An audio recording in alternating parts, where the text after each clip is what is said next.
শুভ নববর্ষ সবাইকে। ছোটদের আমার অনেক ভালোবাসা আর বড়দের আমার প্রণাম জানিয়ে নতুন বছর শুরু করছি। আচ্ছা, তোমাদের কাছে নববর্ষ মানে কি বলো তো আমাকে? আমার কাছে নববর্ষ মানেই তো সেই কাক ভোরে ঘুম থেকে উঠে ঠান্ডা জলে স্নান করা, তারপরে নতুন জামা কাপড় পরে পুজোর জন্য জোগাড় করা।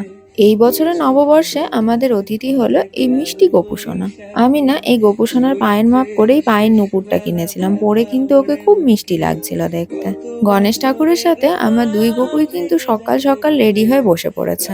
আমার তো আজকে ইচ্ছে ছিল শাড়ি পরে খুব সুন্দর করে সেজে গুজে বসবো পুজোতে, কিন্তু আমাদের ঠাকুর মশাই না আমার প্ল্যানটা চোপাট করে দিল। প্রত্যেক বছর ৮টা টাইম দিয়ে ঠাকুর মশাই ১২টায় পুজো করতে আসেন। তো আমিও ভেবেছিলাম এবছরও ঠাকুর মশাই একই করবেন, কিন্তু এবছর ঠাকুর মশাই সকাল ৮টা একদম অন টাইমে চলে এসেছেন।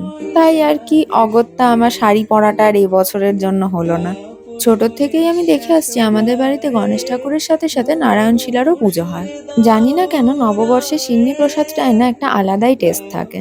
প্রত্যেক বছর সকাল থেকে উপোস করে আমি অপেক্ষা করি কতক্ষণে পুজো শেষ হবে আর আমি সিন্নি প্রসাদ পাবো। প্রত্যেক বছর পুজো শেষ হলে তো আমি আর মা দুজন মিলে পাড়ায় প্রসাদ দিতে বেরোই। গত বছর না আমাদের হেল্প করার জন্য পুচুনিও এসেছিল, কিন্তু এবছর অনেক সকাল সকাল পুজো হওয়ায় ও আর আসতে পারেনি। সবকিছু হয়ে গেলে তো আমরা সবাই মিলে দুপুরবেলা বেরোই লাঞ্চে। সবাই বলতে আমি, মা, বাবা আর আমাদের দাদারা। সবাই মিলে তো খুব মজা করে অনেকটা টাইম স্পেন্ড করি। আর খাওয়া দাওয়া তো তার সঙ্গে আছেই, নতুন বছর বলে কথা। আর আমি এখানে বাবাইকে বলেছি, বাবা আমি ভিডিও করছি, তুমি একটু পোজ দাও। আর বাবাই এখানে একদম সিরিয়াস ভাবে পোজ দিয়েছে। আর এই তো দেখতে দেখতে আমাদের খাবারও চলে এসেছে। অ্যাম্বিয়েন্স দেখে তো আশা করছি তোমরা বুঝতেই পারছো আমরা কোথায় গেছিলাম। তাও একবার বলে দিই, আমরা গেছিলাম রজনীগন্ধা রেস্টুরেন্ট। প্রত্যেকটা ভেজ আইটেমের টেস্ট খুব ভালো ছিল। এটা কিন্তু কোনো প্রমোশন ছিল না, আমি জেনুইন রিভিউ দিয়েছি। রাত্রেও বাবার সাথে বেশ কয়েকটা জায়গায় বেরিয়েছিলাম, কিন্তু ব্লগ আর করা হয়নি।